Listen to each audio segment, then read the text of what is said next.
the divisions in Sanatana Dharma's history of Dvaita and Advaita, of Bhakti and impersonalist, when did they start? How did they historically develop?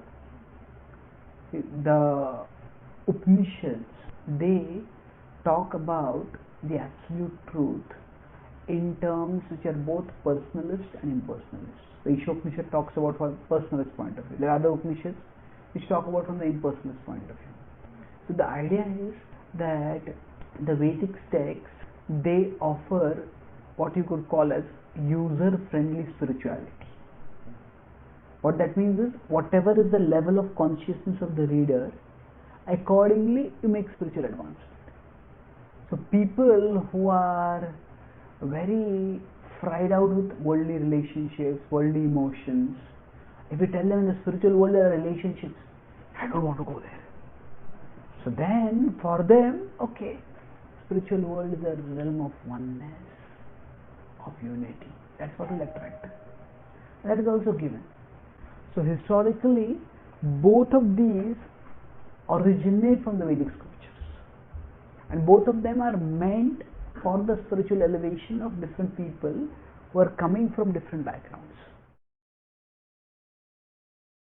Now, at one particular time in Indian history, because there was so much casteism, discrimination against lower castes, there's so much other sub-religious ideas started percolating in, that because of the discrimination and other factors,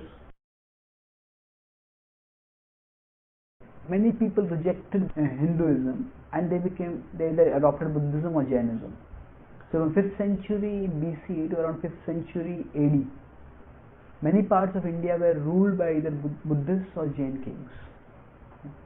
So actually speaking, if you consider that area of classical, let's call classical Greek, classical age, so at that time, more books propagating atheism were written in Sanskrit than any other world language. Not in Greek, not in Persian, not in any other. Because Buddhists and Jainism, these religions ideologically don't accept the existence of God. So at that time, around 6th century, Sripad Shankaracharya came. And his purpose was to unify the followers of the Sanatana Dharma and to bring back those who had gone off. So Buddhism had the idea of what they call as Shunya. Shunya is voidism. Now voidism can have multiple understandings, what they mean by it. But their idea is that the absolute truth, whatever exists, ultimately it has no attributes, it has no qualities. They call it Shunya.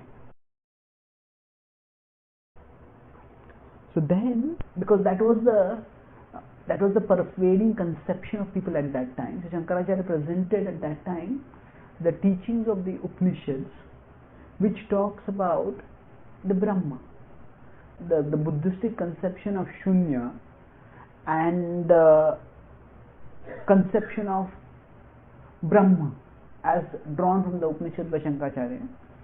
They were intellectual clones. They are practically at an intellectual level similar. That's why people, when this is what you want, this is there in the Vedic Dharma also, why do you want to go out? And of course, it's always true that power corrupts. So, Buddhism also had some issues that came up, Jainism also had some issues came up. So, many people came back to the Vedic Dharma at that time. Now, after Shankaracharya, Ramanujacharya came. So, Shankara said, okay, you want oneness, there's oneness here only. But then Ramacharya came and said, yes, there is oneness, but within the oneness also there is variety. So Shankaracharya taught Advaitavad, Ramacharya taught Vishishta Advaita. There is oneness, but there is some qualified oneness, Vishishta. And what was that qualified oneness? His example was, the defining metaphor of Ramacharya was that the relationship of the body, of the soul and the body. So he said, the universe is the body, and Vishnu is the soul. So at one level we can say that the body and the soul are different. At another level, the body acts according to the will of the soul. So similarly, all living beings are meant to act according to the will of Vishnu. And when they act according to the will of Vishnu, then there is harmony and there is happiness. So yes, there's oneness, but what is the nature of that oneness? There is oneness of harmony. So if you consider a pendulum, Shankaracharya presented oneness, Vishishta Advaita said oneness, but there's variety in it. Then Madhvacharya came. Madhvacharya said, actually, what oneness? There's Dvaita. He says, where do you see oneness? You look at one particle of matter and another particle of matter. Even one leaf and another leaf, there are differences. So we talk about Panchama Bhed. There are basically three tattvas in nature. We could say matter, consciousness, and the infinite, and the supreme. So in Sanskrit we can call it Jagat, Jeev, and Jagdish. So in the Jagat, there's variety among different particles. In the Jiva, each Jiva is different. So there's difference between matter and matter, there's difference between Jiva and Jiva, there's difference between matter and Jiva, there's difference between Jiva and Ishvara, and there's difference between matter and Ishvara. So it is Pancham Bhed. So he took the pendulum to the other side. And then Sri Chaitanya Mahaprabhu came. Chaitanya Mahaprabhu, he said, yes, there is oneness, but there is also the relationship within the one. Chaitanya Mahaprabhu taught what is called Achintya Bheda Abheda. So Bheda and Abheda. There is oneness and there is difference also. There is Achintya, that is inconceivable. So he brought the pendulum back to the middle balanced state.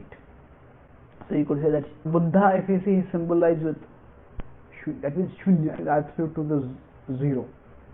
Shankara is symbolized with one. Everything is one. Madhvacharya is symbolized with two. It's duality, there's two.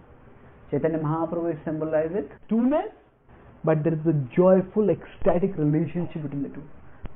So that is you could say the holistic understanding, where the oneness and the two-ness are harmonized by understanding that there is oneness in the nature, everyone is spiritual, oneness in belonging, because we are all ultimately the part of the absolute truth.